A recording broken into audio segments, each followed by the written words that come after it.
Hey you guys, welcome back to my channel. It's Carolyn here from Never Perfect Resin. And because it is springtime, we just celebrated Easter, Passover, all of that good stuff. I've been super into this one particular mold.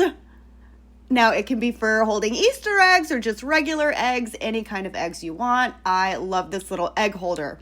I also have some really fun new colors that I wanted to try out. This in particular, this mica powder from Slice of the Moon. It's absolutely gorgeous. I'm so excited to use it. I'm also going to be using some non-sink diamond glitter from Into Resin, as well as a alcohol ink that I believe I got from AliExpress or Temu. I will try and find it, link it down below. It's an alcohol ink that kind of changes colors. It goes from like purple to like a bluish color. Really, really pretty. Now I do already have some resin mixed up, ready to go. Today I'm using Resiner's 1-to-1 epoxy resin. So my plan is to make two different colors. One with a little combination of this alcohol ink, this purpley blue alcohol ink, and the non-sinking diamond glitter. And then another color with that beautiful magenta Slice of the Moon mica powder.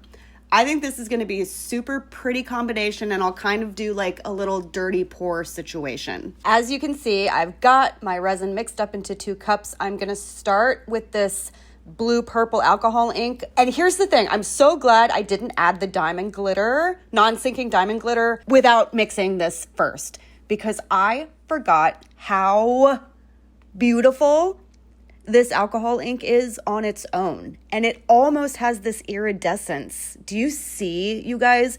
It is so pretty. So I actually decided not to add the non-sinking glitter yet. So that's where we are. Then I go in with this Slice of the Moon mica powder. And as I'm stirring it, are you guys seeing what's happening? Like, do we see this?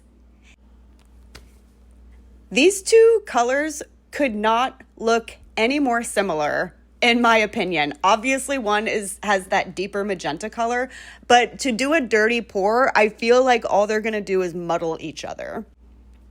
Basically, it's just going to look like one color. So I'm very glad that I had a few extra ounces of resin that I hadn't done anything yet with. I went ahead and took my non-sinking diamond glitter in purple and mixed it in with some of this PIXISS dragon alcohol ink. It's one of those ethereal inks. Sorry, the name of this color specifically is called Dragon.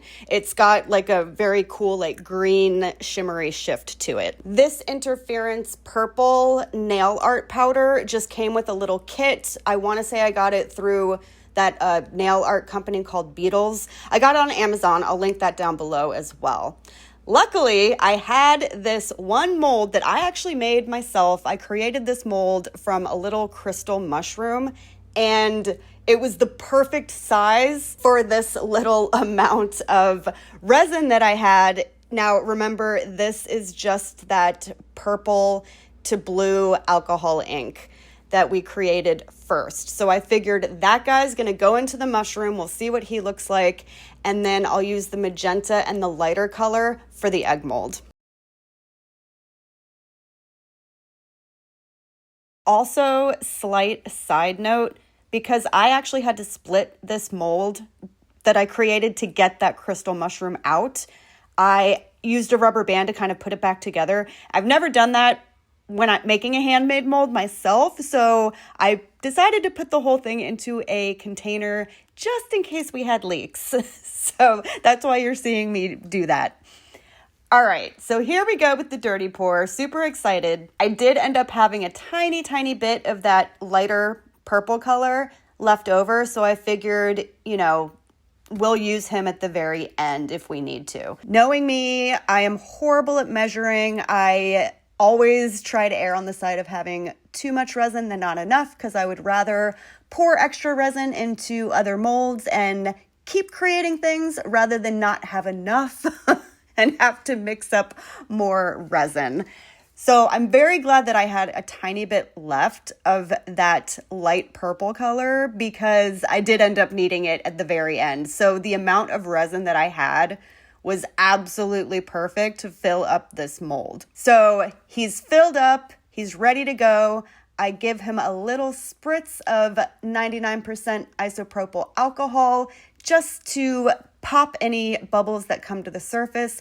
You can see that right there. It kind of gave it a cute little like marbly sheen. And I did take a little micro brush and kind of go into all the little nooks and crannies, all the way down into the corners to make sure that the resin was kind of hitting all of these areas, kind of smushing it around to prevent any air bubbles.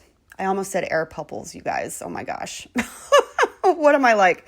Or air bubbles. So you know what I mean. But anyhow, at this point, we're done. We're going to cover everybody up and wait 24 hours, and then we'll get to demold everything. All right, here we are. It is 24 hours later. It is a beautiful sunny day. So I thought, let's just do the whole demolding outside. We can see everything out in the sun and see how everything came out. I did bring out a little spray bottle of alcohol, isopropyl alcohol, just to help me. I remember in the past, this egg mold is a little tricky. The resin piece is hard to get out of the mold for this guy. So I'm glad that I brought that out with me because I did need it.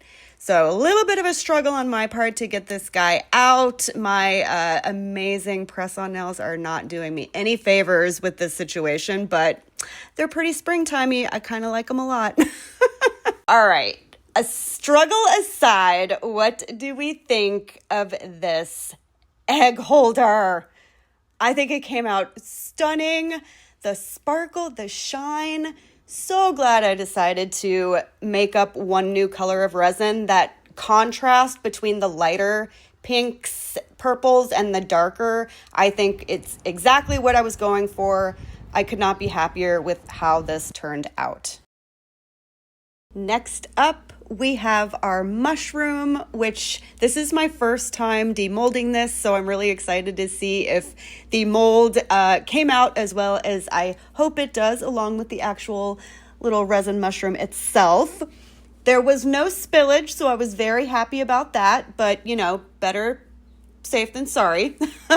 Now, because I did use an X-Acto knife to kind of slit down the two sides of the mold, it came out so much easier. So it was definitely worth me doing that. I was so worried I was going to mess up the mold, but absolutely not. It worked a charm. I think this mushroom is so adorable, so stinking cute. It's hard to see in the light. I'm trying, and you'll see me trying to get like the right angle. The sun was so bright. That's not a bad thing. But the stem is matte and the mushroom cap is shiny. So it's a really cool contrast. And I think if I had used two different colors, it also would have probably showed up much better. But I think it's adorable. I love it so, so much. What do you guys think? Which one is your favorite? What's your favorite color? Which of these three? They were all so similar, but I have to say that Slice of the Moon mica powder is absolutely stunning. I am a huge fan of it. Don't forget, most of the products, as long as I can find the links for them, I will have them linked down for you below, as well as any affiliate or discount codes that I may have. If you're interested in anything, you could definitely check that out and take advantage. If you haven't already subscribed to my channel, I would love to ask you and invite you to do so. It's completely free and it definitely helps me out a lot. Give this video a like if you enjoyed what you saw, and I love hearing comments from you guys. So hope to talk to you down in the chat. And until the next video, I'll see everyone later. Bye.